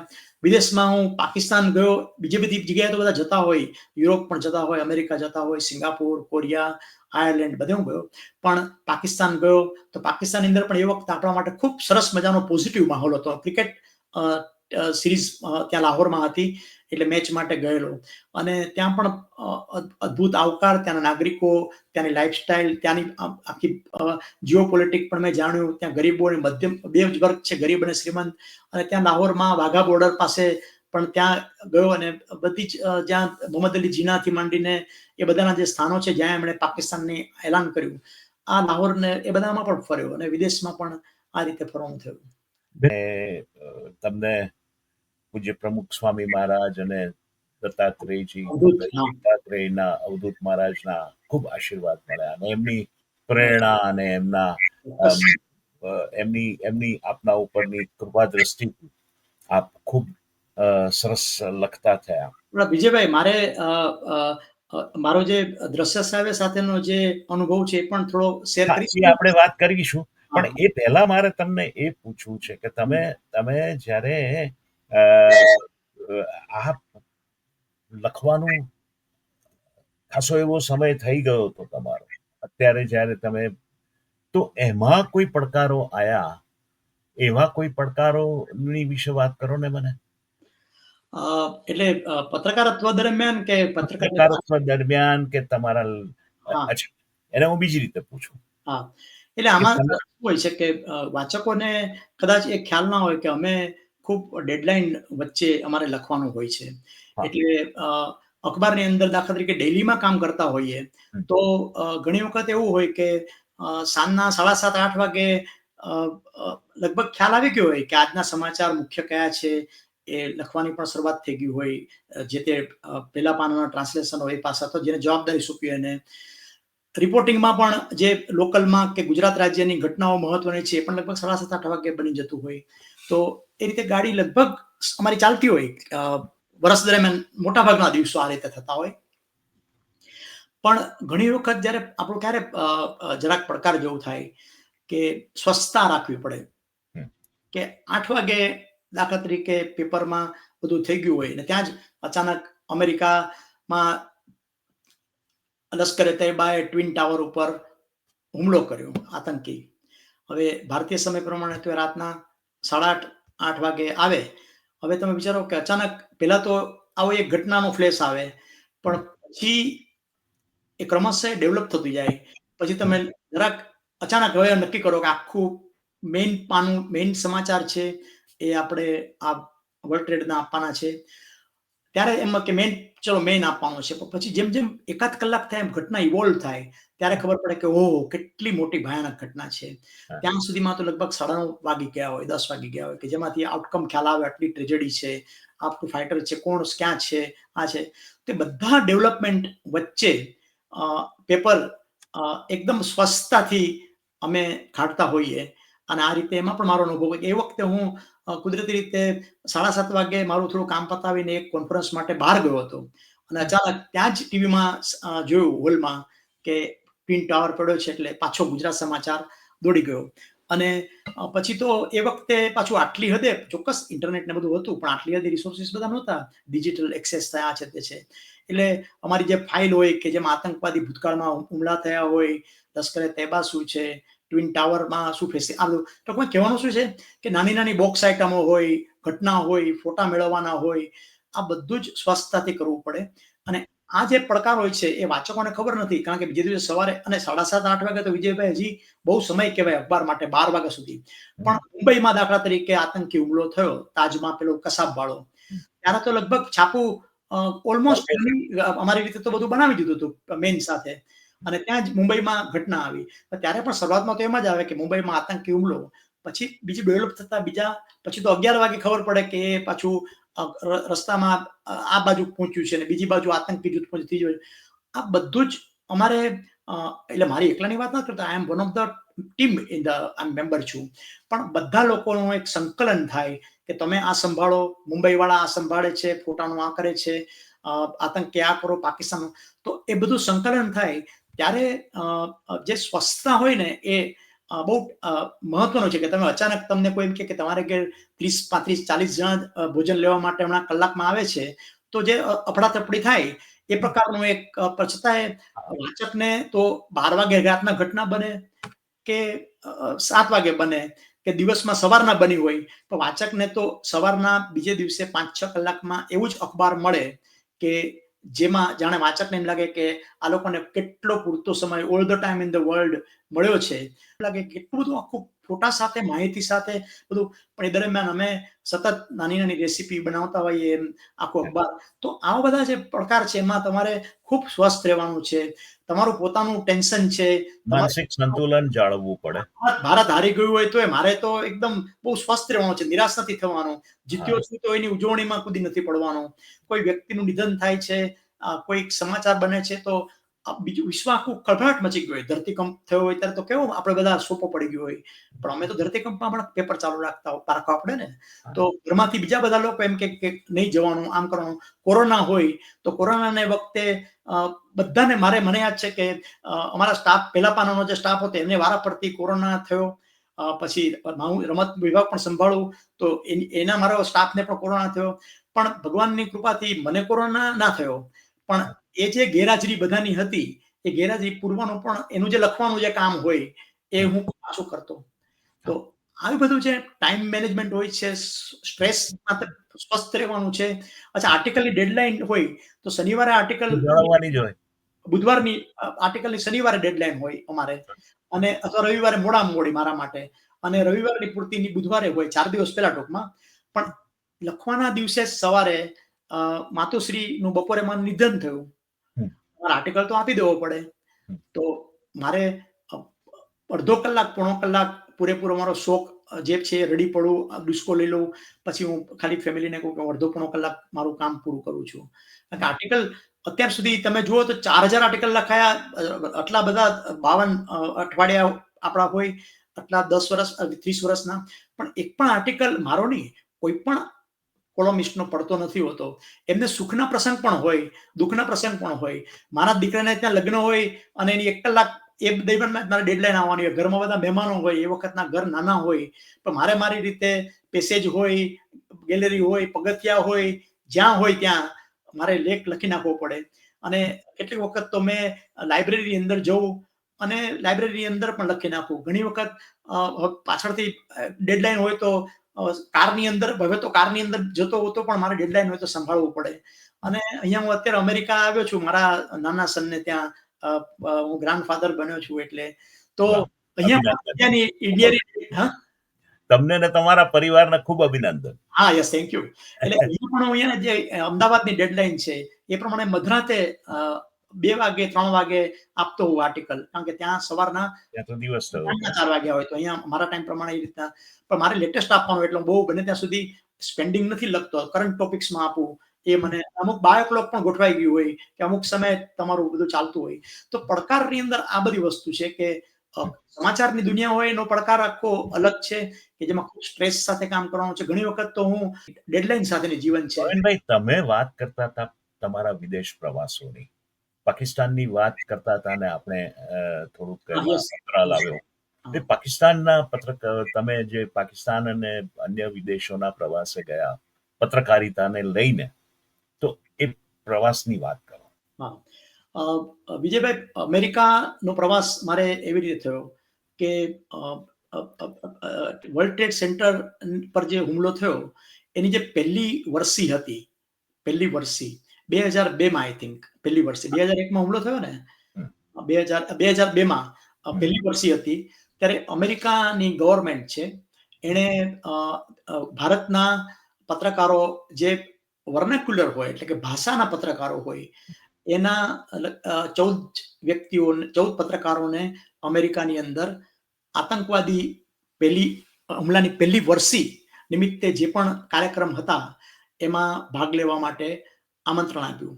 હવે ગુજરાત સમાચાર મોટું અખબાર એટલે સ્વાભાવિક છે કે ગુજરાતમાંથી કોઈ પ્રતિનિધિ ગુજરાતી ભાષામાં હોય તો એ ગુજરાત સમાચાર હોય અને ગુજરાત સમાચારમાંથી શેઠ શ્રી શ્રેયાંશભાઈ અને નિર્મમભાઈએ મને કહ્યું કે ભુવનભાઈ તમે આ જુદા જુદા વિષય ઉપર લખો છો વર્લ્ડ ટ્રેડ સેન્ટરમાં પહેલે પાને પણ બધી આઈટમ ને બધું હતું એ દિવસે ઘટના બની હતી એટલે પહેલી વર્ષનું તમે ત્યાં જાઓ અને જુઓ જાણો આપણે કઈ એવું રિપોર્ટિંગ તો અહીંથી મેં કરતા રહીશું પણ એવું કઈ જરૂર પણ નથી થાય તો ઠીક છે એટલે ભારતના જે 14 પત્રકારો હતા એ અમેરિકન ગવર્મેન્ટના આમંત્રણથી અમને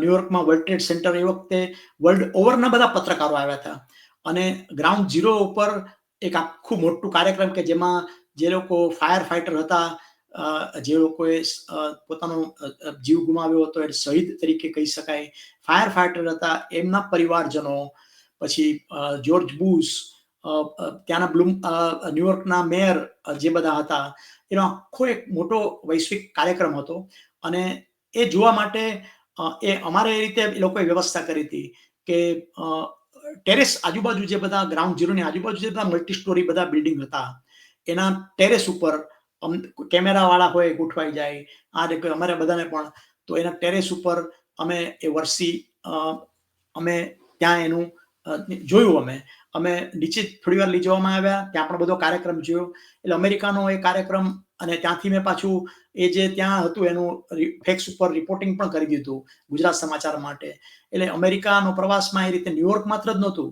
પણ જ્યાં જ્યાં એ લોકોને આતંકી હુમલા થયા હતા એટલે ઓકલાહામા છે ફિલાડેલ્ફિયા ઓકલાહામા છે પછી વોશિંગ્ટન તો સ્વાભાવિક રીતે અમને હોમલેન્ડ સિક્યુરિટી ના સંદર્ભમાં ત્યાં વોશિંગ્ટનમાં વ્હાઇટ હાઉસમાં લઈ ગયા એટલે સુધી કે અમને એક્સેસ મળ્યું અને એવું અમારી પાસે એવો લેટર હતો કે ઈચ્છે ત્યાં અમે જઈ શકીએ અમારી સાથે અમેરિકાના બધા કોન્સ્યુલેટ અને બધા સતત અમારી સાથે રહે અમારી ટીમ એમાં એ લોકોને સોંપેલું હતું તો અમે વ્હાઇટ હાઉસમાં જ્યાં ટ્રમ્પ પ્રેસિડેન્ટ જ્યાંથી પ્રેસને એડ્રેસ કરે એ જ જગ્યા ઉપર એ જ પોડિયમ ઉપર અમે ઉભા રહીને ફોટા પાડી શકીએ અમારા એવી વ્યવસ્થા પણ કરવામાં આવી વ્હાઇટ હાઉસ પેન્ટાગોનમાં કઈ રીતે ડિફેન્સ આખું અમેરિકાનું છે એ પણ હાઈલી સિક્યુરિટી ઝોન છે અને અમને અમુકમાં તો એવું કહેવામાં આવેલું કે ગમે ત્યાં આજુબાજુ ખૂણા ખાચરામાં જઈને આમ તેમ જોતા નહીં નકામું કોઈ ફાયર બાયર કરે સિક્યુરિટી માણસ છે તો એવા પેન્ટાગોનમાં અમે રહ્યા જોયું પછી કેપિટલ હિલ પણ અમને ત્યાં અંદર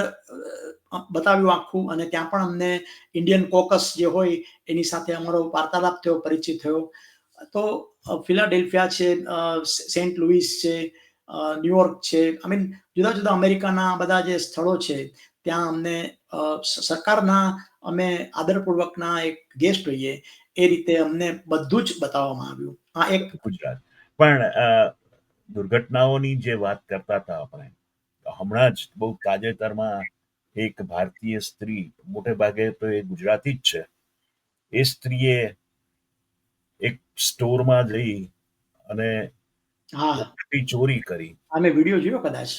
હા, અને એણે સમગ્ર ભારતની નૈતિકતા ઉપર પ્રશ્નાર્થ મૂકી દીધો છે.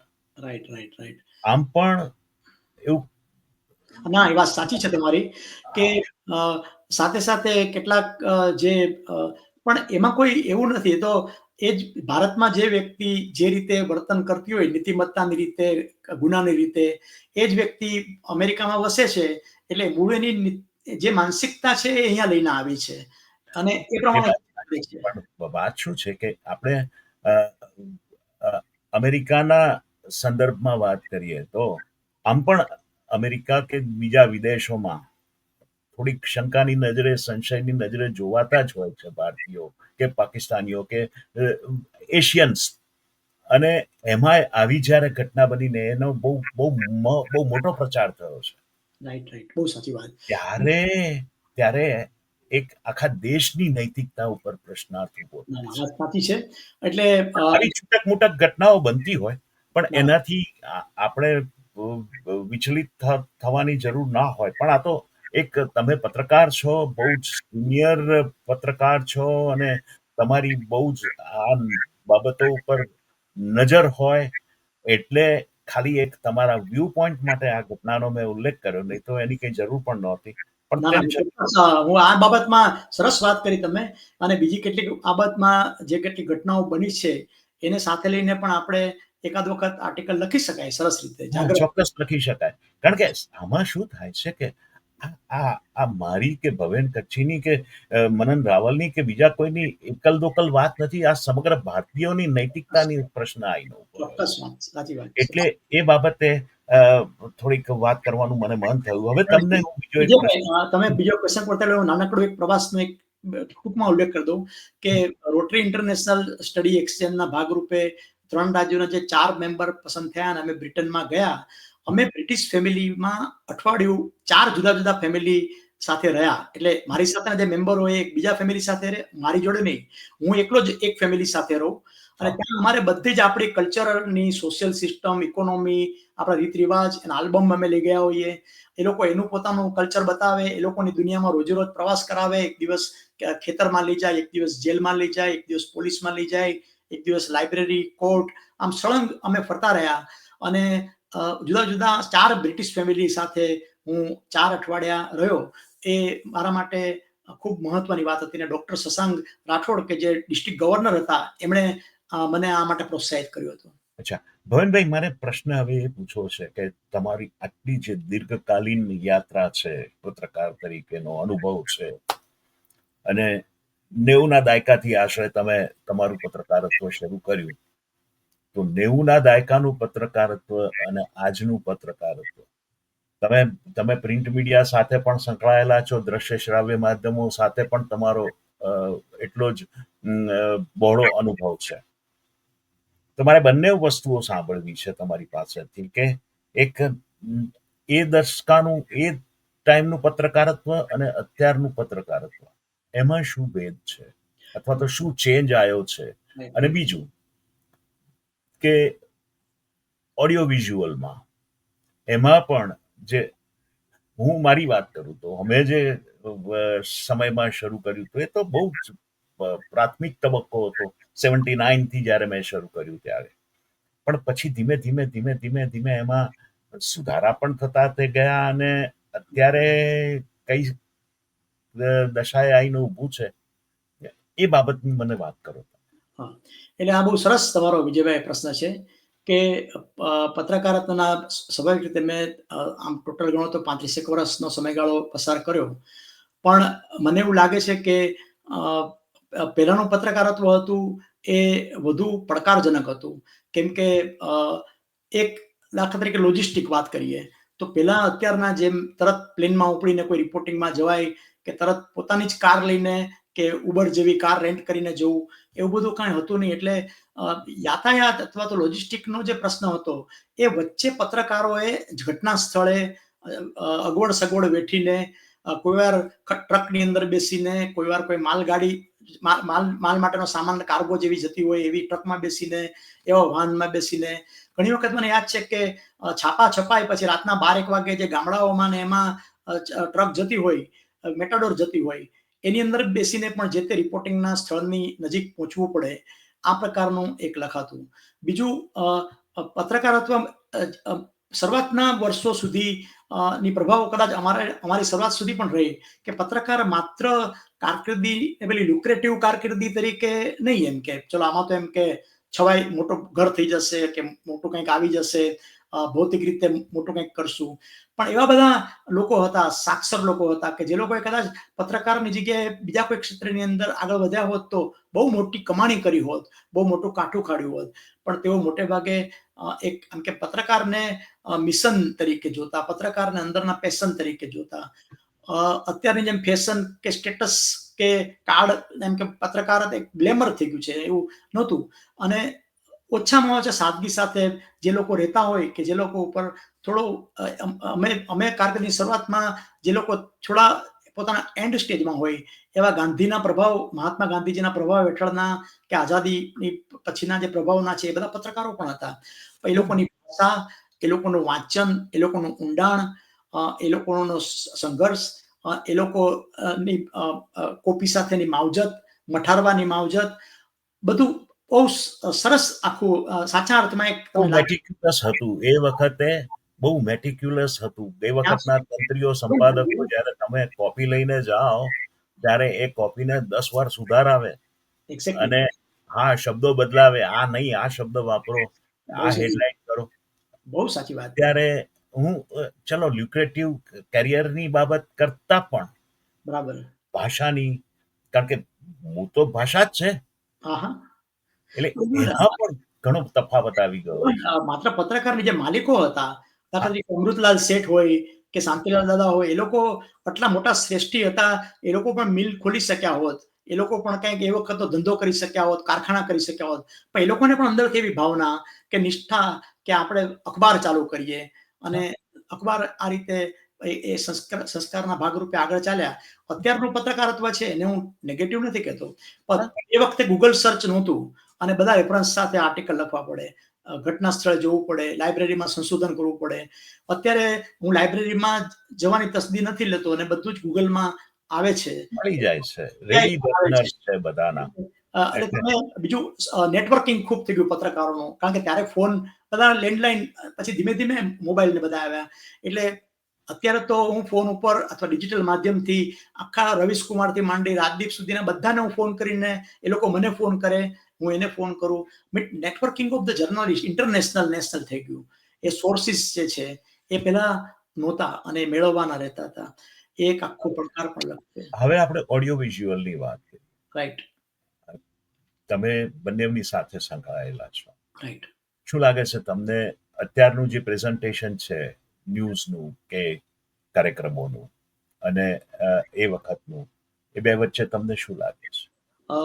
એ વખતે જે અખબારની અંદર નિષ્ઠાનું હતું તેવું જ હતું કે દાખલા તરીકે દૂરદર્શન ની જે ચેનલ શરૂ કરવામાં આવી, પેલા પીજ હતું બરાબર ને, પછી દૂરદર્શનની ચેનલ કરવામાં આવી, તો અંદર ભાવ કોઈ કમાણીનો નહોતો, કોર્પોરેટનો નહોતો અને એ નિષ્ઠાથી દૂરદર્શન ચાલતું રહ્યું. અત્યારે એ નિષ્ઠા હોવાને કારણે કોર્પોરેટ અને કોમર્શિયલ ચેનલો સામે ટકવું એને મુશ્કેલ બની ગયું. પેલા જે નિષ્ઠા એનો પ્લસ પોઈન્ટ હતો એ અત્યારે કારણ કે Doordarshan can not be promotional, corporate, this that.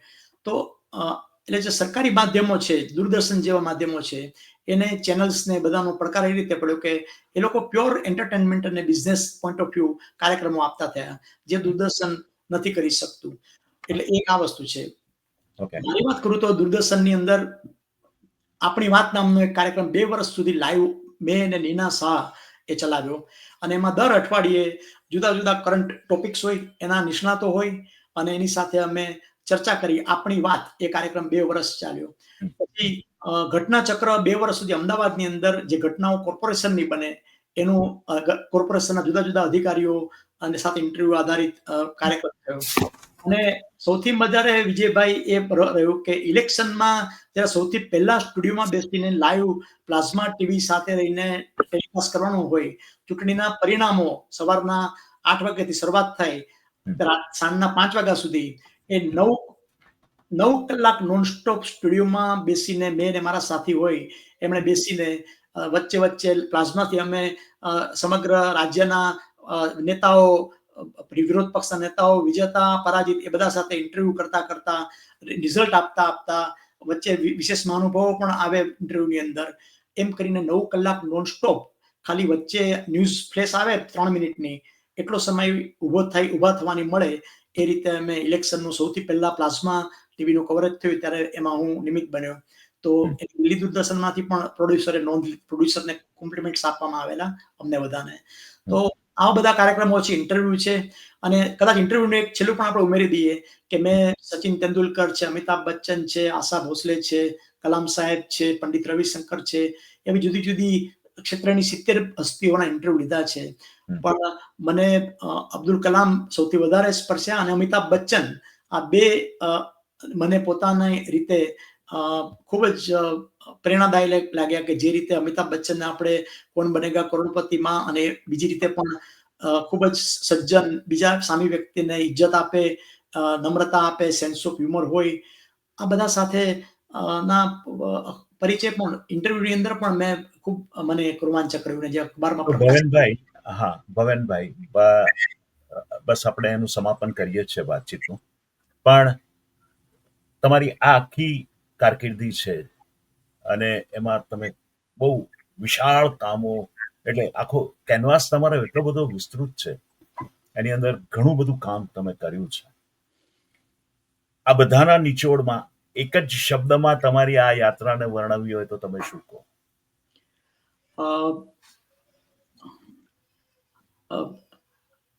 એમ હું કહી શકું કે મારા જેવા પત્રકાર કે લેખક મારી જેમ અને મારા જેવા માનસિક અને શારીરિક શ્રમ સાથે આટલા બધા કોલમ ડેડલાઇન સાચવવા સાથે, પહેલે પાને ફોકસ સાથે રહીને કરવા સાથે જે મેં કામ કર્યું છે એ મારા પછી ચોક્કસ બીજું કોઈ કરશે, પણ હું એટલું કહીશ કે એણે ખૂબ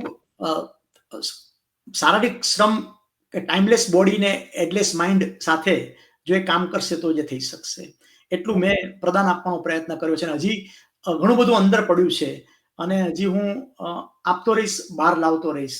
અને આ માટે મારા સાથે સાથે છેલ્લે પરિવારજનોને પણ હું આભાર એટલા માનીશ કે મારા માતુશ્રીને તો મેં વાત કરી, પિતાશ્રીની વાત કરી, મારા કાકા, મામા, માસી બધા પરિવાર પણ અમને હૂંફ આપી જ્યારે પપ્પાનો આવો આઘાત થયો ત્યારે. પણ મારા ધર્મપત્ની અલ્પા કે જેણે મારા માતુશ્રીના નિધન પછી મને માતાની ખોટ નથી પડવા દીધી. આપણે જો કે માતા હોય એ જે કન્સર્ન કરે એ કદાચ એક આગવી, એટલે તો માતા ને ભગવાન જ્યાં ના પહોંચી શકે ત્યાં જવા માટે માતા છે, એ પ્રકારનું વાક્ય છે. તો મારા એ ધર્મપત્ની અલ્પાએ મને જે સાથ સહકાર આપ્યો છે. મારો મોટો પુત્ર નિકેત છે, એ અમદાવાદમાં ડોક્ટર છે, MDS છે, માસ્ટર ઇન ડિટેલ સર્જરી છે. એમના વાઇફ ડોક્ટર મોના એ પણ છે, ડેન્ટિસ્ટ છે. એમની પુત્રી એટલે કે મારી પૌત્રી શાર્વી એ 7 વર્ષની છે, અમદાવાદમાં ઉદ્ગમ સ્કૂલમાં ભણે છે. હું પણ અમદાવાદમાં રહું છું મારા સન સાથે, અને આવી રીતે વર્ષમાં 2 વર્ષે મારો નાનો સન મેઘન કે જે સિસ્કોમાં જોબ કરે છે, એમના વાઇફ વાગ્મી એ સરસ પ્રોફેશનલ સિંગર છે. અહીંયા બે એરિયામાં તો એનું ઘણું જાણીતું નામ છે, સેન હોઝેમાં, વાગ્મી કચ્છી. અને એમનો પણ એક પુત્ર શર્વ એ 7-8 મહિનાનો થયો છે. તો આ બધા પરિવારની હૂંફ વચ્ચે મારું કામમાં મને હોવો જોઈએ એના કરતા ઘણો ઓછો લાગે છે અને હું એનર્જેટિક રહું છું. એ લોકો મને પ્રેરણા આપે થેન્ક છે. યુ. ભવનભાઈ, ખૂબ મજાની વાતો થઈ. તમારી આખી જીવન યાત્રાની આપણે બહુ વિસ્તૃત વાત કરી છે. તમે મને આટલો સમય આપ્યો અને વિજયભાઈ તમે જે રીતે સવાલ પૂછતા હતા ને એને કારણે હું ક્યારે અંદરથી બધું નીકળતું જ ગયું. એટલે I also congratulate you for your how. અને તમે ખરેખર સાચા અર્થમાં તો મારું આ જે ટાઇટલ છે, મેરી કહાની મેરી જુબાની, એ ટાઇટલ સાર્થક થયું છે તમારી સાથે આ આખી વાત કરીને. સો થેન્ક યુ ભવનભાઈ, તમે પધાર્યા મારા આમંત્રણને માન આપીને અને ખૂબ મજાની વાતો કરી. ખૂબ ખૂબ આભાર. Thank you Vijaybhai, thank you. સાંભળી એક એવા પત્રકારની જેમની કલમમાંથી ફક્ત સમાચાર નહીં પણ સમય પણ વહી નીકળે છે. શ્રી ભવેન કચ્છી, એક નવો દ્રષ્ટિકોણ. એમના લખાણોમાં સ્મૃતિઓની સુગંધ છે, ચિંતનનું ઊંડાણ છે અને સંવેદનાનો ભાવ પ્રવાહ છે. તેમની જીવન કહાનીનો સાર એ જ કે પત્રકારત્વ એ માત્ર વ્યવસાય નહીં, એ તો એક પ્રતિબદ્ધ યાત્રા છે. તેમની રસપ્રદ વાતો એણે આપણી અંદરના મૌનને ઢંઢોળ્યું અને વિચારને પાંખ આપી. મિત્રો, આ હતો મેરી કહાની મેરી જુબાનીનો વિશેષ સંવાદ. દોસ્તો, આ દરમિયાન તમે અમારા સંગાથી બની રહ્યા એ બદલ આપનો દિલથી આભાર. અંતે એટલું જ કહું કે કહાની પૂરી થઈ શકે, પણ એની અસર કદી પૂરી થતી નથી. દોસ્તો, હું આપનો હોસ્ટ વિજય ઠક્કર વિદાય લઈશ. ફરી મળીશું કોઈક નવી કહાની, નવા અતિથિ, નવા ચિંતન સાથે એક નવી શૃંખલામાં. ત્યાં સુધી સ્વસ્થ રહો, મસ્ત રહો, આબાદ રહો. નમસ્કાર. मेरी कहानी मेरी जुबानी, मेरी कहानी मेरी जुबानी, मेरी कहानी मेरी जुबानी, मेरी कहानी मेरी जुबानी.